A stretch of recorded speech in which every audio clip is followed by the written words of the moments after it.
যেন আপোনালোকে যদি আমাৰ মুছলমান মানুহখিনিক বেয়া পায় আমালোকে হুকিয়াকে আপোনালোকে জেগা দিয়ক, আমাক মুছলিম সাহিত্য পৰিষদ দিয়ক, আমি আমাৰ মুছলমান মানুহখিনিক লৈ আমি হুকিয়াভাৱে থাকিব বিচাৰিছোঁ।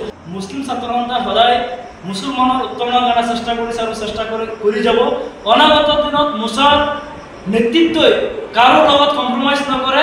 আমাৰ গাত এক বিন্দু থকালৈকে আমি সদায় মুছলমানৰ স্বাৰ্থত, মুছলমানৰ হকে, মুছলমানৰ অন্ন বস্ত্ৰ ৰক্ষাৰ স্বাৰ্থত আমি কাম কৰি যাম।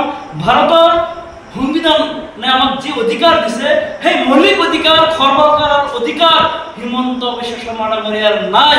গতিকে মুছাই সদায় আহ্বান জনাইছিলে অসমৰ বৌদ্ধিক মহলক, অসমৰ প্ৰতিজন মুছলমানক, আপোনালোক ওলাই আহক, একোজন সৈনিক হৈ আমাৰ লগত আহক। আমি কাকো আমি নেৰো যিসকলে বিগত দিনত সদায় মুছলমানক ট্ৰাম্প কাৰ্ড হিচাপে লৈ ব্যৱহাৰ কৰিছিলে, একমাত্ৰ মুছলমানক ভোট বেংক হিচাপে ব্যৱহাৰ কৰি নিজৰ গাদী ৰক্ষাৰ স্বাৰ্থত MLA মন্ত্ৰী হোৱাৰ সপোন দেখি আজি আপোনালোকৰ মাজত সোমাই আছিলে, বিভিন্ন ধৰণৰ সংখ্যালঘুৰ নামত আন্দোলন কৰিছিলে, কিন্তু তাৰ পৰিণাম কি হ'ল? আজি কিছুমানে মন্ত্ৰী বিধায়ক হৈছিলে, কিন্তু তেওঁলোকৰ সময় নাছিলে যে বিধানসভাত এটা বিল পাছ কৰি, আইন পাছ কৰি তেওঁলোকে মুছলমানৰ যিবিলাক সমস্যা, বিশেষকৈ ডিপুটৰ সমস্যা, NRCৰ সমস্যা, ভূমিৰ অধিকাৰ তেওঁলোকে দিয়াৰ পৰা বঞ্চিত কৰিছিলে। গতিকে তেওঁলোকে একমাত্ৰ মুনাফাৰ স্বাৰ্থতহে কাম কৰিছিলে। গতিকে আমাৰ এটা আহ্বান আছে, এতিয়াও আছে, অনাগত দিনত থাকিব, যেন আমি সদায় মুছলমানৰ স্বাৰ্থত কাম কৰিছোঁ আৰু কাম কৰি যাম। আমি কোনো ৰাজনৈতিক দলৰ পক্ষত নহয়, আমি কাৰোবাৰ বি টিম হৈ কাম কৰা নাই। আজি এটা সংগঠনে যদি কাৰোবাৰ বি টিম হৈ কাম কৰিছে এয়া ৰাইজে বিবেচনা কৰিব। গতিকে সংখ্যালঘুৰ আন্দোলনৰ নামত কিছুমান মানুহে একমাত্ৰ নেতা হোৱাৰ, MLA হোৱাৰ, মন্ত্ৰী হোৱাৰ কাৰণে কিছুমানে কাম কৰি আছিলে বিগত দিনত। আজি বিগত দিনত যিবিলাক প্ৰভাৱশালী মন্ত্ৰী আছিলে তেওঁলোকে কি কৰিছে? আমাৰ কাৰণে তেওঁলোকে এটা পলিচি কিয় বনাব পৰা নাই? আজি আমাৰ মছজিদ মাদ্ৰাছা, আজি আমাৰ কবৰস্থানত বুলডোজাৰ চলাইছে আৰু তেওঁলোকে নিমাতি কৈ ভাওজনী বহি আছে। সেইবিলাক দলৰ মুৰব্বীয়ে কিয় তেওঁলোকক আজি মুছলমানৰ হৈ মাত এষাৰ দিয়া নাই?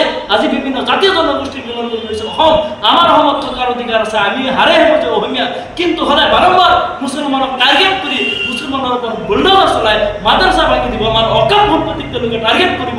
যি অকাপ সম্পত্তি মুছলমানৰ দান, আমাৰ পূৰ্বপুৰুষসকলে দান দিছিলে, সেই দানত আপোনালোকে হস্তক্ষেপ কৰিছে, আমাৰ কলিজাত আপোনালোকে হাত দিছে। গতিকে অসমৰ ৰাইজক আমি আহ্বান জনাইছোঁ যে এতিয়া আৰু যি আন্দোলন কৰক আপোনালোকে, আমি আহ্বান জনাইছোঁ অসমৰ প্ৰত্যেকটো সংখ্যালঘু সংগঠনক, আপোনালোকে যি আন্দোলন কৰে কৰক, আমাৰ নৈতিক সমৰ্থন থাকিব, কিন্তু সেই আন্দোলন অকল মুছলমানৰ নিৰাপত্তাৰ কাৰণে কৰক। সংখ্যালঘুৰ নামত ৰাজনীতি কৰা আপোনালোকে বন্ধ কৰক, কাৰণ সংখ্যালঘুৰ নামত বহুত আপোনালোকে কিনা বেচা কৰিলে, বহুত MLA মন্ত্ৰী হ'ল, কিন্তু আজিৰ তাৰিখত তাৰ পৰিণাম কি হ'ল? অসমৰ বৌদ্ধিক মহলে এটা বিবেচনা কৰক। আজি বিভিন্ন জাতীয় জনগোষ্ঠী থকাৰ পিছতো আমাৰ জনগোষ্ঠী, আমাৰ মুছলিম সম্প্ৰদায়ৰ মানুহখিনি কিয় পিছ পৰি আছে?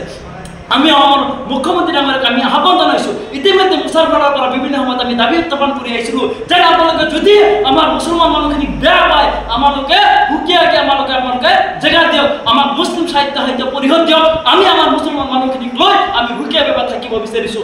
আমি বিচাৰিছোঁ যে আমাৰ মানুহখিনিৰ নিৰাপত্তা লাগে, আমাৰ মানুহখিনিৰ ভূমি অধিকাৰ লাগে, আমাৰ মানুহখিনিৰ যিবিলাক সমস্যা আছে সেই সমস্যাখিনি সমাধান কৰক। আমি বিচাৰিছোঁ যে 1971 চনৰ পিছত যদি কোনোবা আহিছে, 24 মাৰ্চৰ পিছত অহা লোকসকলক আপোনালোকে খেতি বনাওক, তাৰ আমাৰ আপত্তি নাই। অসম চুক্তিমতে আপোনালোকে বিদেশী খেদক, কিন্তু বিদেশী খেদাৰ নামত প্ৰকৃত ভাৰতীয় মুছলমানক আপোনালোকে অত্যাচাৰ কৰিব, অন্যায় কৰিব।